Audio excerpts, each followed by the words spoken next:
আমি এখনো ঘুমাতে পারি না। আমার নাম রাফিউল ইসলাম। আমি এই গল্পটা আগে কাউকে বলিনি, বলতে পারিনি। কারণ যখনই বলতে গেছি, গলার ভেতরে কোথাও একটা কিছু আটকে যায়, যেন কেউ বুকের উপর বসে থাকে।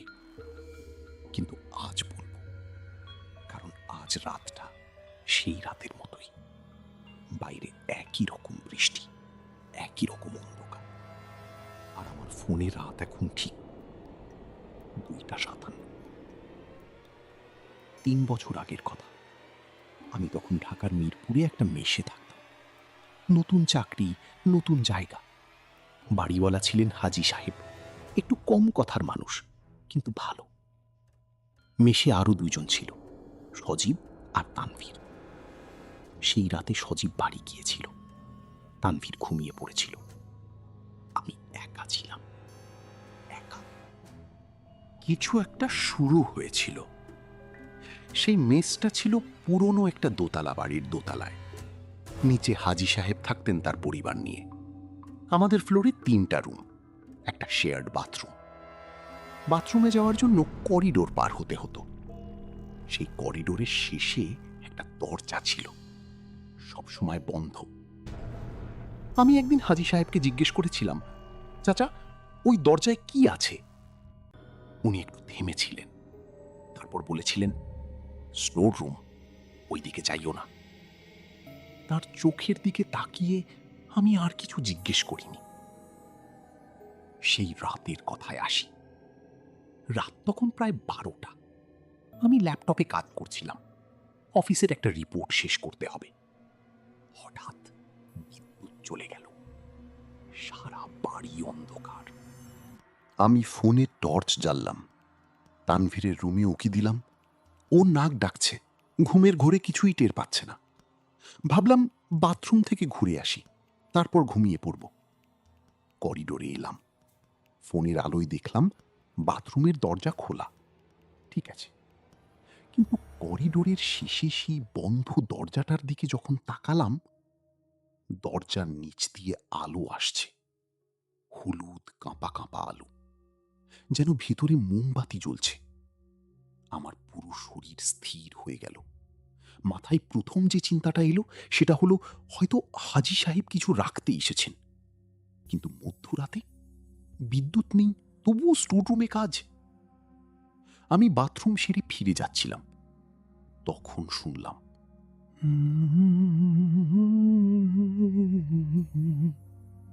আমি দাঁড়িয়ে পড়লাম।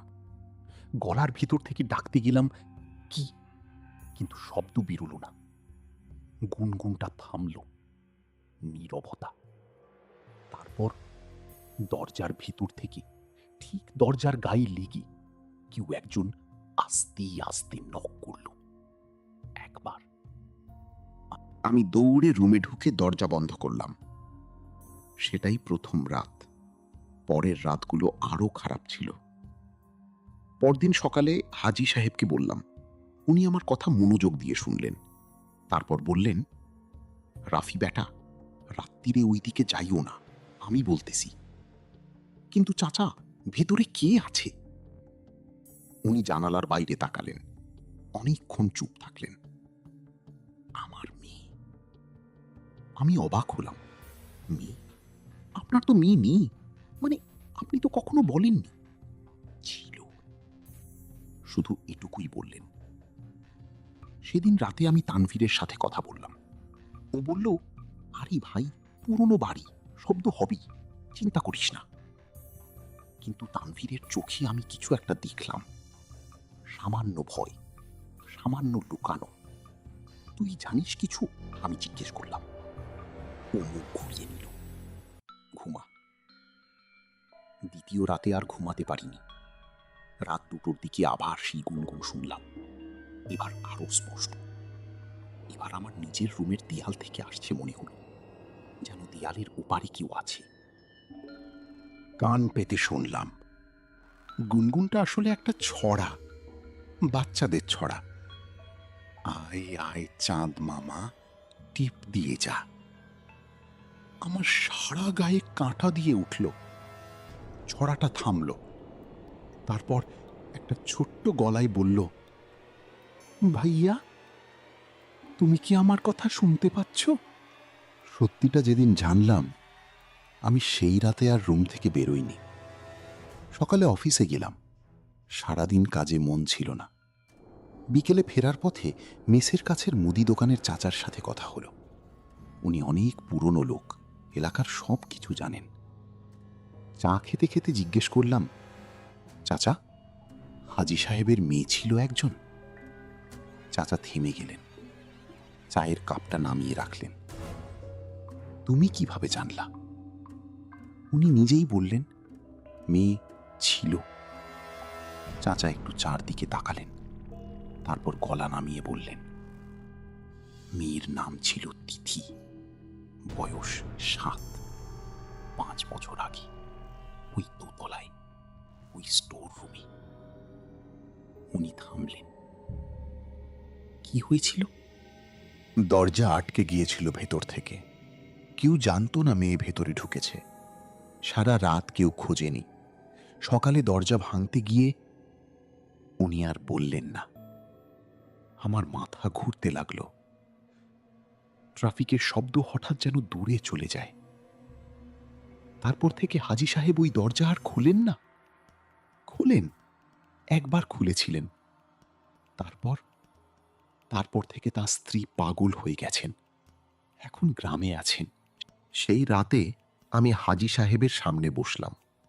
উনি জানতেন আমি কিছু জেনেছি। অনেকক্ষণ চুপ থাকলেন, তারপর বললেন, রাফি বেটা, তুমি কি সত্যিই শুনছ, নাকি মনের ভুল? না চাচা, আমি শুনেছি। সে আমার নাম জানে, আমাকে ভাইয়া ডেকেছে। হাজি সাহেবের চোখে জল এলো। ও সবার সাথেই কথা বলে, প্রতি রাতে। কিন্তু যে যাবার সাহস করে, সে আর ভালো থাকে না। মানে, তোমার আগে 2টা ছেলে ছিল এই মেসে। একজন মানসিক ভারসাম্য হারিয়েছে, আরেকজন, উনি থামলেন, আরেকজন বলেছিল ও দরজা খুলে ভেতরে যাবে, তিথিকে খুঁজে বের করবে। সেই রাতের পরে তাকে আর কেউ দেখেনি। আমি বললাম, চাচা, আমি যাব না, কথা দিচ্ছি। উনি আমার হাত ধরলেন। বাবা, ও তোমাকে পছন্দ করেছে, তাই ডাকছে। কিন্তু ওর কাছে যে যায়, ও তাকে আর ছাড়তে চায় না। ও একা থাকতে চায় না। সেই রাতে আমি ঘুমানোর চেষ্টা করলাম। রাত 3টে বাজতে 5 মিনিট বাকি। গুনগুন শুরু হলো। এবার আমার দরজার বাইরে থেকে। করিডোরে ছোট্ট পায়ের শব্দ, আস্তে একটু একটু করে এগিয়ে আসছে। তারপর দরজায় নক।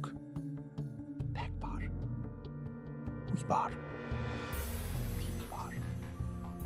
ভাইয়া, দরজা খুলো, আমি ভয় পাচ্ছি। ছোট্ট মেয়ের গলা, কাঁদছে। আমার বুকের ভিতর কিছু একটা ছেড়ে গেল, কারণ কান্নাটা এতটাই সত্যি শোনাচ্ছিল, এতটাই বাস্তব। আমি উঠলাম, দরজার হাতল ধরলাম, এবং ঠিক সেই মুহূর্তে আমার ফোনে রিং বাজল। হাজি সাহেবের নম্বর। আমি ধরলাম। উনি ফিসফিস করে বললেন, রাফি, দরজা খুলিও না। যাই হোক, যাই শুনো, দরজা খুলিও না। নীরবতা।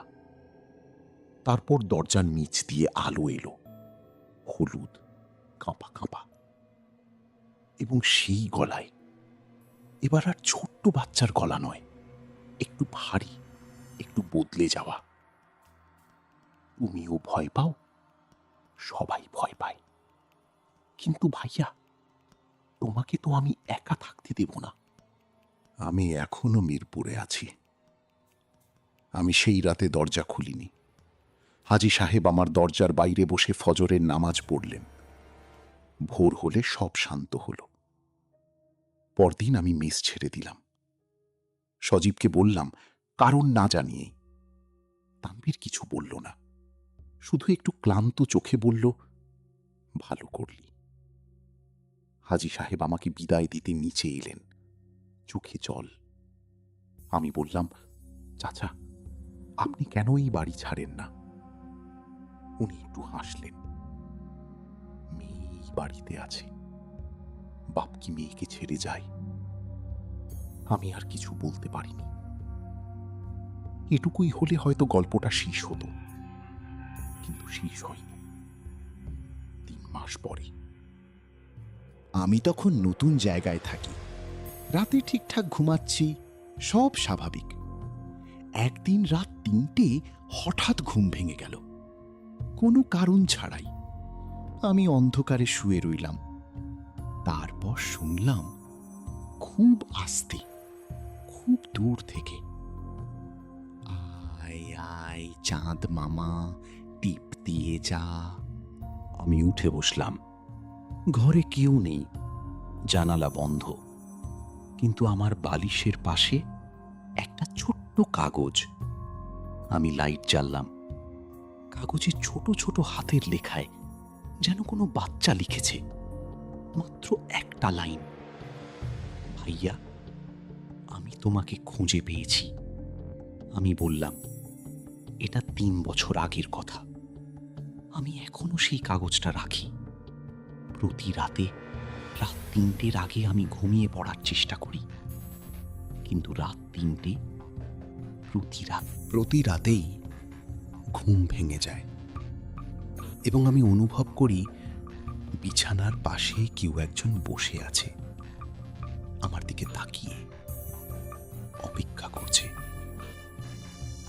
একদিন ও জানে, একদিন আমি জিজ্ঞেস করব কি, এবং সেই দিনও উত্তর দেবে।